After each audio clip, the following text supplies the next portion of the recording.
यहाँ पर चढ़ोने जी बच्चों को अनशन चढ़वाते हुए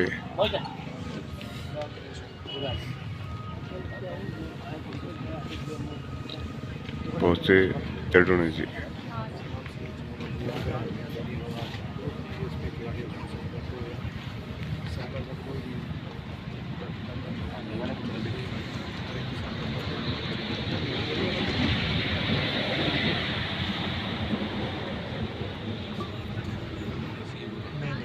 नसीब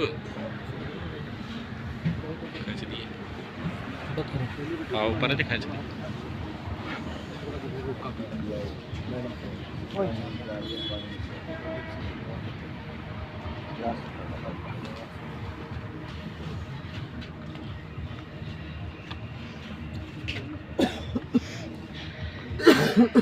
सर वायर डाल माइक निकालो तो फोन निकालो तो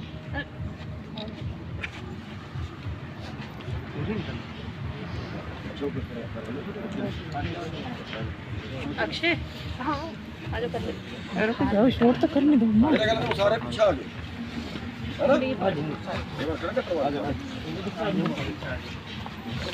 हाँ भाई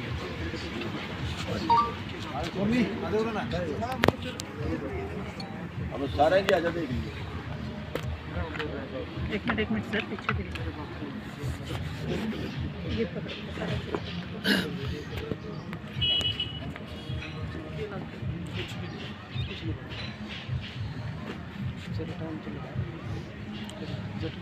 चढ़ोने जी पहुंचे अनशन चढ़वाने के लिए धरना स्थल 5 सेक्टर पंचकुला।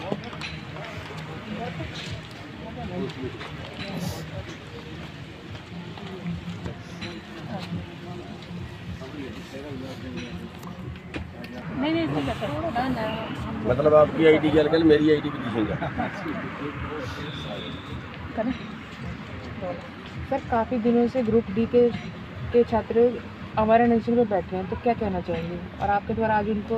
देखिए ये बच्चे पहले भी यहाँ बैठे थे और पहले भी यहाँ पे मैं आया था 30 सितंबर को, शायद 3 सितंबर को आया था यहाँ पे। और उस वक्त उसी दिन फिर यहाँ पे जो OSD हैं CM साहब के जवाहर यादव जी, वो आगे थे और उसने इन बच्चों को आश्वासन किया था कि हम 15 दिन के अंदर अंदर आपको नौकरी देंगे।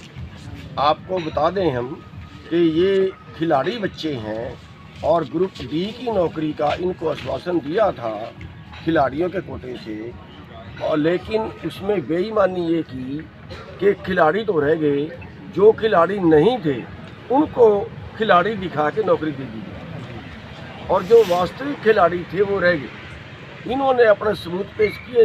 नंबर 1 बदकिस्मती तो हमारे देश की ये है कि खिलाड़ी को अपने आप को असलियत साबित करना कि हाँ वो नहीं था जो लगाया, मैं हूँ असली खिलाड़ी, ये साबित करना, यही एक महाभारत है। इन्होंने अपने आप को साबित किया और वो गलत सिद्ध हुए। तो अब ये कह रहे हैं कि हमें किसी से मतलब नहीं है, लेकिन हमारा अधिकार बनता था, हमारा अधिकार हमें दिया जाए। और वो अधिकार लेने के लिए पहले बैठे जवाहर यादव जी ने 15 दिन का आश्वासन दिया। इन्होंने अपना यहाँ से आंदोलन समाप्त किया लेकिन रिजल्ट 0। जब रिजल्ट 0 आया तो अब फिर ये काफ़ी दिन से यहाँ पे बैठे हैं और 7 दिन से फिर 4-5 बच्चे जो है वो अनशन पे बैठे और उनकी हालत जो है वो अति ख़राब हो चुकी है, अति बिगड़ चुकी है। और कल इनको जो खुल्लर साहब हैं, शायद वो प्रिंसिपल सेक्रेटरी हैं या जो भी हैं, राजेश खुल्लर जी, उन्होंने इनको बातचीत के लिए बुलाया था और फिर वही मिट्टी गोली वाली बात है, हम आपकी यहाँ मीटिंग करा देंगे, हम आपकी वहाँ मीटिंग करा देंगे। तो आज हमने इन बच्चों को अनुरोध किया है कि आपकी लड़ाई सही है, आपकी लड़ाई है कि अपने आप को इतनी तकलीफ में डाल देना कि दूसरे की आत्मा जाग जाए, लेकिन ये उसके आगे आंदोलन है जिसके अंदर आत्मा हो, जिसके अंदर आत्मा हो ही ना, जिसकी आत्मा मर चुकी हो, उसके आगे आप क्या अनशन करोगे। तो ये बीजेपी वाली जो सरकार है हरियाणा की, इनके अंदर आत्मा नहीं है, इनकी आत्मा मर चुकी है। जिनको भूखे प्यासे बच्चे, तड़पते बच्चे जिनको नहीं नजर आते, उनकी आत्मा मर चुकी है। आज हरियाणा की जो बेरोजगारी है वो पूरे देश में टॉप पर है।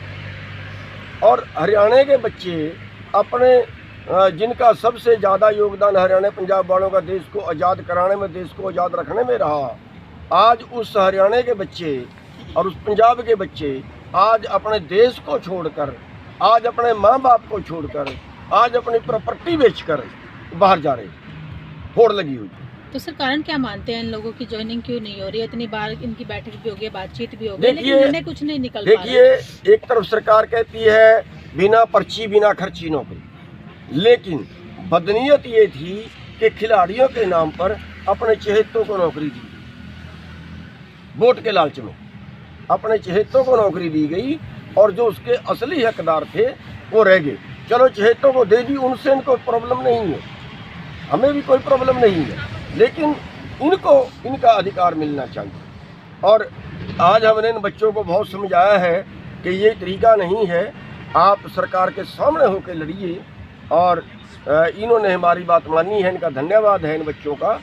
आज इन्होंने अनशन जो है वो हमारे कहने से अनशन तोड़ दिया है, और अब हमने जो इनको रिक्वेस्ट की है वो ये की है कि आगे चुनाव है और इस तरीके से आप लड़ें कि सरकार को इस जो आपके साथ अन्याय किया है इसका जवाब उनको चुनाव में देना पड़े, और उसका जो भरपाई है उनको चुनाव में करनी पड़े, उसका नुकसान जो है वो चुनाव में। किसानों को लेकर भी सरकार का रुख बेरुखा ही रहा है, तो उस पर क्या कहना चाहेंगे आप? देखिए, किसानों का तो बेरुखा है ही, किसानों की तो सरकार है ही नहीं, ये कारपोरेट की सरकार है। आप देखें 33 किसान रोजाना सुसाइड करते हैं, आप देखें किसी फसल का MSP नहीं मिल रहा है, आप देखें कि आज 15 लाख करोड़ रुपया बड़े घरानों का कारपोरेट का माफ हो चुका है, और अभी आप देखें कुछ दिन पहले 5000 करोड़ रुपया सुभाष चंद्रा का माफ हुआ था, जिसके 150 चैनल हैं। आप देखें अंबानी अडानी जैसों का पैसा माफ़ होता है, कभी किसान का हुआ, कभी किसी मजदूर का हुआ, कभी किसी दुकान वाले का कर्जा माफ़ हुआ, कभी किसी मरते हुए का कर्जा माफ़ हुआ, कभी किसी को कोई राहत दी गई? नहीं। उन लोगों का कर्जा माफ़ होता है जो बदमाशी से कर्जा लेते हैं, बदनीयत से कर्जा लेते हैं, बदनीयत से कर्जा मारते हैं, उनका 100 रुपये का 10 रुपये में फैसला हो जाता है। तो सरकार की जो नीतियां हैं वो किसान विरोधी हैं, कारपोरेट के पक्ष में हैं, और यही कारण है कि आज कई करोड़ लोग हमारे देश में रात को भूखे सोते हैं। आज 80 करोड़ लोग सरकार के भीख पे जिंदा हैं। आज जो 38 बेरोजगार रोजाना आत्महत्या करते हैं। तो देश की जो हालत है वो जिंदा रहने केवल वो नहीं है, यहाँ तो आप हिसाब लगाएं कि इलाज कराने तक के लोगों के पास पैसे हैं। तो देश की जो हालत है तो ख़राब है, और देश की जनता को जो है वो इसके ऊपर ध्यान देना चाहिए। और मैं तो ये कहूँगा कि जो अगला चुनाव है उसमें इस सरकार का तख्ता पलट कर देना चाहिए। ये तो हम पूरी तरह से आपका किस तरीके से सहयोग रहेगा? हाँ, देखिए, हम इन बच्चों को आश्वासन देना चाहते हैं कि ये बच्चे जो भी आंदोलन करेंगे सरकार इनको अकेला मत समझे, सरकार ये मत समझे कि गिनती कम है और ये कोई बड़ा आंदोलन नहीं कर पाएंगे। हम भारतीय किसान यूनियन चढ़ुन्नी पूरी तरह से इन बच्चों के साथ है, बेरोजगार बच्चों के साथ है। ये जैसा भी कहेंगे, जैसी हेल्प हमारे से मांगेंगे वैसे ही आंदोलन करेंगे, और हम इनसे ये कहेंगे कि पूरे हरियाणा के अंदर जो है ये घूम घूम के आंदोलन करें, अपना जो दर्द है वो जनता की अदालत में लेके जाएं, जनता की अदालत में ये अपना दर्द रखें, और भारतीय किसान यूनियन चढ़ुन्नी पूरी तरह से इन बेरोजगार बच्चों के साथ में इनका सहयोग करें।